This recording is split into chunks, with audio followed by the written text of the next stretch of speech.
شريك له ونشهد أن سيدنا وسندنا وحبيبنا محمدا عبده ورسوله أما بعد فأعوذ بالله من الشيطان الرجيم بسم الله الرحمن الرحيم ألف لام ميم ذلك الكتاب لا ريب فيه آمنت بالله صدق الله العظيم وصدق رسوله النبي الكريم إن الله وملائكته يصلون على النبي يا أيها الذين آمنوا صلوا عليه وسلموا تسليما اللهم صل على سيدنا ومولانا محمد وعلى آل سيدنا ومولانا محمد وبارك وسلم وصل عليه الصلاة والسلام عليك يا سيدي يا رسول الله وعلى آلك وأصحابك يا سيدي يا حبيب الله حضرات محترم، میں نے آپ کے سامنے قرآن مجید فرقان حمید کی جو آیت کریمہ پڑھنے کا شرف حاصل کیا ہے۔ اللہ رب العزت اس آیت کریمہ میں عظمت قرآن بیان فرماتا ہے۔ حضرات محترم، پچھلے جمعۃ المبارک پر میں نے آپ کے سامنے قرآن مجید فرقان حمید کی عظمت اور شان کے بارے میں تھوڑا سا تذکرہ کیا ہے۔ آج اسی مضمون کو تھوڑا سا آگے چلانے کی کوشش کرتی ہیں۔ حضرات محترم، یہ وہ عظیم کتاب ہے کہ جس کے پڑھنے سے اللہ رب العزت اس کے گناہوں کو مٹا کر اس کے نام اعمال میں نیکیوں کا انبار لگا دیتا ہے۔ اور یہ وہ عظیم کتاب نبی کریم صلی اللہ علیہ وآلہ وسلم پہ نازل ہوئی کہ ساری کتابیں ایک طرف، لیکن قرآن مجید یہ ایک طرف، کیونکہ اس کا مصنف اللہ رب العزت کی ذات ہے، تو ساری کتابوں میں عیب ہو سکتے ہیں، کوئی نہ کوئی غلطی ہو سکتی ہے، لیکن قرآن مجید میں زبر زیر پیش کی غلطی بھی نہیں ہے، اور جو اس میں شک کرے وہ دائرہ اسلام سے خارج ہو جاتا ہے۔ تو فرمایا الف لام میم حروف مقطعات ذالک الکتاب لا ریب فیہ، یہ وہ بلند مرتبہ کتاب کہ جس میں شک اور شبہ کی گنجائش ہی نہیں ہے۔ تو جب قرآن نے خود بتا دیا کہ میرے اندر کسی قسم کا عیب نہیں ہے، کوئی عیب کا شبہ بھی نہیں ہے، تو حضرات محترم کتنی عظیم کتاب اللہ رب العزت نے ہمیں دے کر ہمارے اوپر بہت بڑا احسان فرمایا ہے۔ اور نبی کریم صلی اللہ علیہ وآلہ وسلم کا ہمارے اوپر یہ بہت بڑا احسان کہ پیارے مصطفیٰ پہ نازل ہونے والی کتاب ہمارے اندر موجود ہے، اور سب سے بڑھ کر یہ کہ ہمارے دلوں کے اندر اللہ رب العزت نے اس کو سمو دیا ہے۔ تو حافظ قرآن کی شان بھی اللہ رب العزت نے اسی طرح بلند فرما دی ہے۔ میرے دوستوں بزرگوں، سارے عنوانات کسی ایک کتاب کے اندر جمع نہیں ہوتے، لیکن قرآن مجید کے اندر ہر ایک چیز کا بیان موجود، چھوٹی سے چھوٹی، بڑی سے بڑی، تر خشک، جتنی بھی غیر چیزیں ہیں زمین و آسمانوں کے اندر، وہ ساری کی ساری قرآن کے اندر موجود ہیں۔ اور اسی طرح یہ سب کے لیے نمونہ حیات بھی بنا دیا ہے، چاہے کوئی امیر ہے، غریب ہے، تندرست ہے، بیمار ہے، ڈاکٹر ہے، وکیل ہے، ہر ایک کے لیے یہ نمونہ حیات بھی بنا کر اللہ رب العزت نے ہمیں عطا فرمائی ہے۔ اور پھر پہلے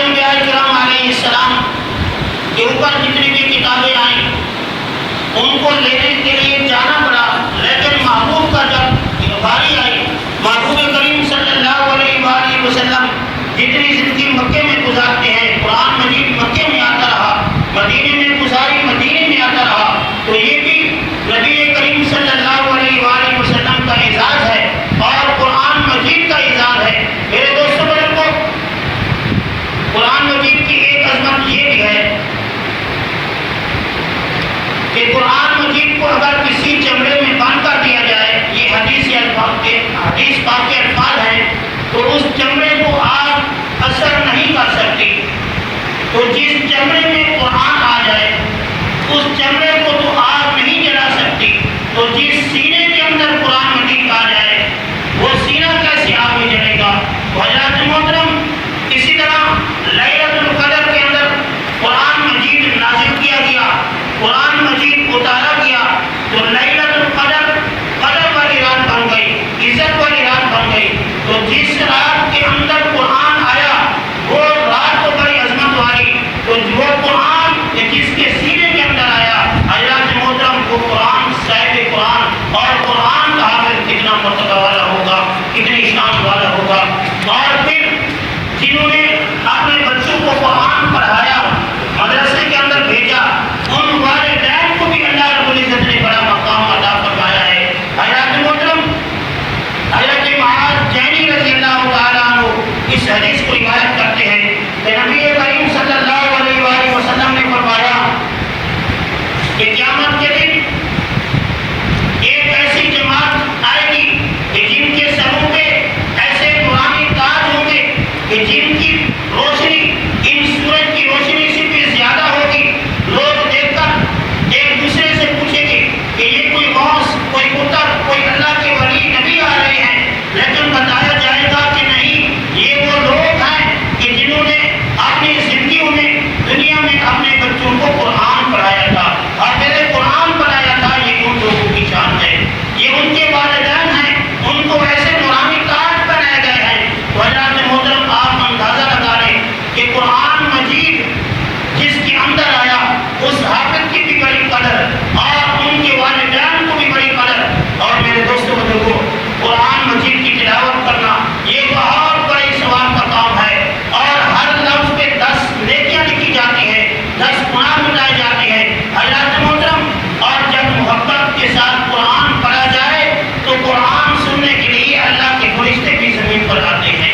حضرات محترم، باقی جتنی بھی کتابیں ہیں، اتنا لطف، اتنا سکون اور اتنا چین نہیں آتا جتنا قرآن پڑھنے کی وجہ سے آتا ہے۔ اور یہی وجہ ہے کہ اللہ کا پاک قرآن کلام سننے کے لیے، قرآن مجید کی تلاوت سننے کے لیے اللہ کے فرشتے زمین پر آتے ہیں۔ حضرات محترم، حضرت اسید بن حفیظ رضی اللہ تعالیٰ عنہ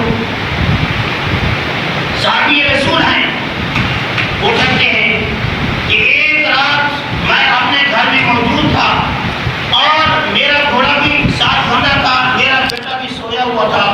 تو رات کے کسی پہر کے اندر حضرت اسید بن حفیظ رضی اللہ تعالیٰ عنہ نے تلاوت قرآن شروع کی، اور اچانک منظر یہ بنا کہ ان کا جو گھوڑا تھا وہ اچھلنے کودنے لگا، بدلنے لگا۔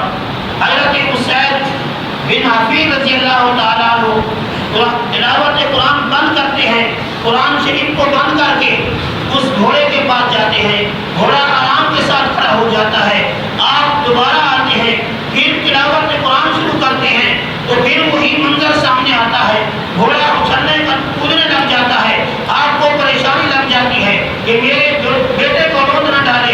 حضرات محترم، پھر دوسری بار بھی وہ قرآن کو بند کر کے گھوڑے کے پاس آتے ہیں، وہ بالکل آرام کے ساتھ کھڑا ہو جاتا ہے۔ آپ تیسری بار پھر قرآن کی تلاوت کرتے ہیں، وہی منظر ہوتا ہے۔ آخرکار رات گزرتی ہے تو صحابہ کرام رضوان اللہ علیہ مجمعین کا یہ وتیرہ تھا، ان کا یہ طریقہ تھا کہ جب بھی کوئی ان کو مسئلہ درپیش ہوتا، سیدھے نبی کریم صلی اللہ علیہ وآلہ وسلم کی بارگاہ میں آتے تھے۔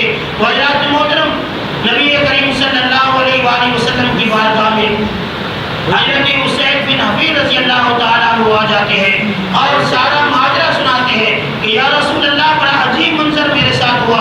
رات کے وقت میں نے تلاوت شروع کی، جب تلاوت کرتا تو میرا گھوڑا اچھلنے کودنے لگتا تھا، جب تلاوت بند کرتا وہ بھی آرام کے ساتھ کھڑا ہو جاتا، اور میں نے ایک عجیب منظر یہ بھی